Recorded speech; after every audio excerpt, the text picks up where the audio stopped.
au pouvoir depuis le début. La grande inconnue, c'est le score que va réaliser le FIS, le Front islamique du salut, ces intégristes qui puisent leurs militants parmi les couches les plus défavorisées de la population. Entre les deux, entre la démocratie populaire et la République islamique, un homme, Ait Ahmed, chef historique de la Révolution, rentré au pays en décembre dernier, après 23 ans d'exil. C'est à travers lui, en suivant sa campagne, qu'Aubrier de l'Air et Jean Cornu ont découvert les problèmes de ce pays, et en particulier la montée de l'intégrisme.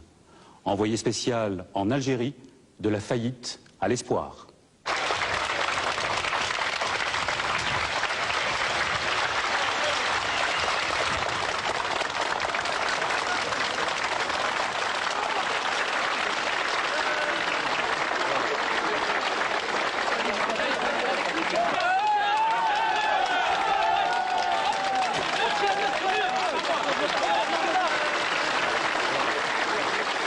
Au fond de ma conscience, je suis content d'avoir fait le choix de rentrer dans mon pays. Parce que où je rentrais maintenant, où je ne rentrerai plus jamais.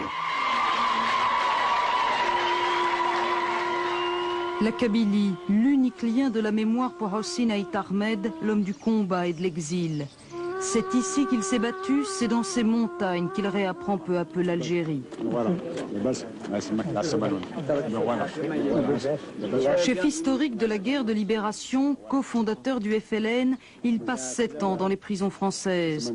Mais à l'indépendance, la révolution devient fratricide. En 65, le coup d'État de Boumedienne efface Ait Ahmed de l'histoire.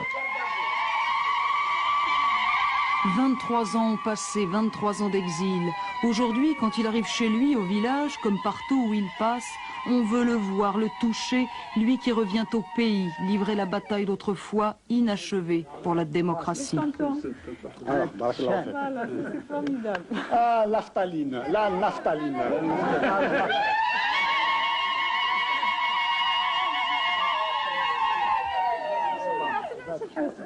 Nous rêvions de bâtir une cité, comme l'avaient bâti les Européens ici, sur une base démocratique, où la dignité de chacun serait respectée, où chacun aurait droit à la nourriture, au logis, à l'enseignement, où il n'y aurait plus d'arbitraire.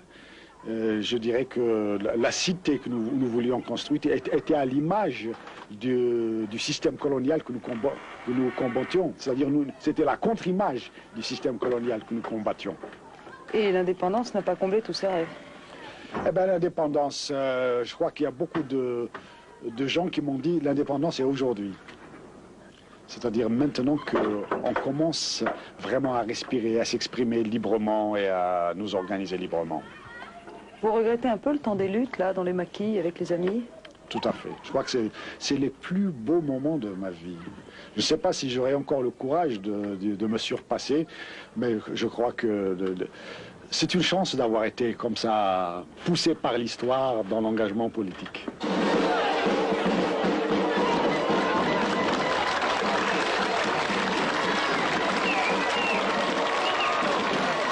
Ils sont venus par milliers tenter d'apercevoir le héros, celui des années glorieuses de l'Algérie.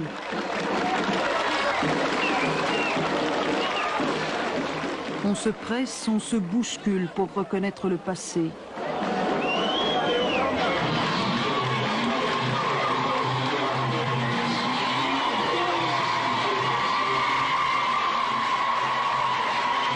Mais c'est aussi le leader du Front des forces socialistes que l'on veut écouter. Car Hossein Ait Ahmed mène une campagne électorale particulière, presque trop subtile pour un peuple privé pendant des années de culture politique. Son objectif, le boycott des élections, un piège, dit-il, sans véritable démocratisation du régime. Ses priorités, création d'une assemblée constituante et bien sûr la défense des droits sociaux dans un pays où 25% de la population est au chômage. Pour nous, la démocratie, c'est aussi donner du logement à ceux qui en manquent. Tout le monde a pensé qu'avec l'émergence des pays colonisés à l'indépendance, on assistera à la naissance d'un autre type de droit, un autre droit, le droit au développement. qui n'est pas connu, qui n'a pas été répertorié comme parmi les droits de l'homme. Boualem reconnaît que c'est dehors, au marché ou au café qu'il se sent le mieux. À 40 ans, telexiste à la Sonatrach, la plus grande entreprise algérienne, il gagne 3 000 francs par mois. Tout juste assez pour nourrir sa famille, mais pas pour la loger.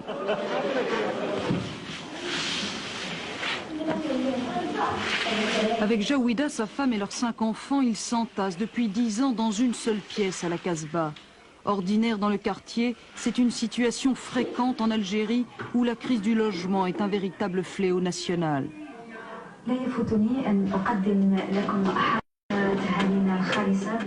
L'unique territoire de Jaouida, quelques centimètres devant la cuisinière qu'elle a pu installer, comme ses voisines, dans l'entrée de l'immeuble.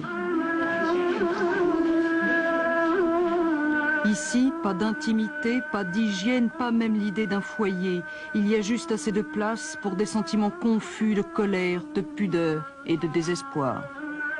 Je vis, disons, comme un oiseau dans une cage. D'abord, la réalité, on est là, un logement qui fait 3 mètres de long sur 1,40 m de large et 80 cm de l'autre côté, à une forme triangulaire, avec 5 enfants. Il me semble que c'est invivable. Ah, là, comment je supporte ça? Je ne supporte pas le degré de la croyance, la religion musulmane. Parce que notre religion, il dit, il ne faut pas se précipiter quand le monde est trop serré pour vous. Un jour, peut-être, il s'élargira. Mais vous n'êtes jamais en colère? Intérieurement, oui. Parce que si moi je suis en colère, et elle est en colère, les enfants seront terrorisés. Donc la chose principale qui me pousse à ne pas être en colère, c'est que je ne veux pas terroriser mes enfants. Ils sont déjà misérables, alors je ne veux pas encore leur donner certaines images venant de moi, de colère ou de dispute ou d'état bassé. Ma vie, je travaille, je ramène de l'argent, je mange et je dors et je fais des enfants. Elle est limitée comme ça. Entre moi et un animal, il n'y a pas de différence. La différence qu'il y a entre moi et lui, c'est que moi j'ai une conscience, lui, il n'en a pas de conscience. Mais sincèrement, quel espoir vous avez de voir les choses changer là, dans les mois ou les années qui viennent? Aucun espoir. Chez nous, quand j'étais jeune fille, c'est pas comme ça. C'était mieux. Bien sûr.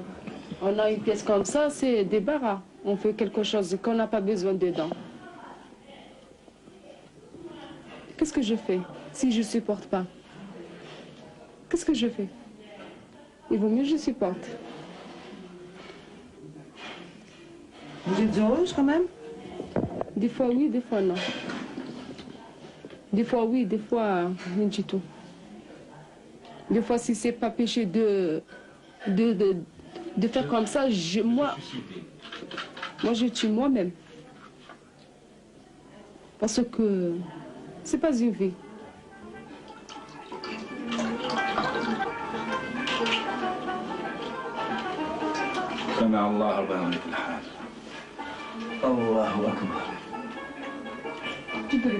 Militant de gauche, Boualem est aussi un croyant fervent. Son islam à lui, c'est un recours, un rempart contre le désespoir.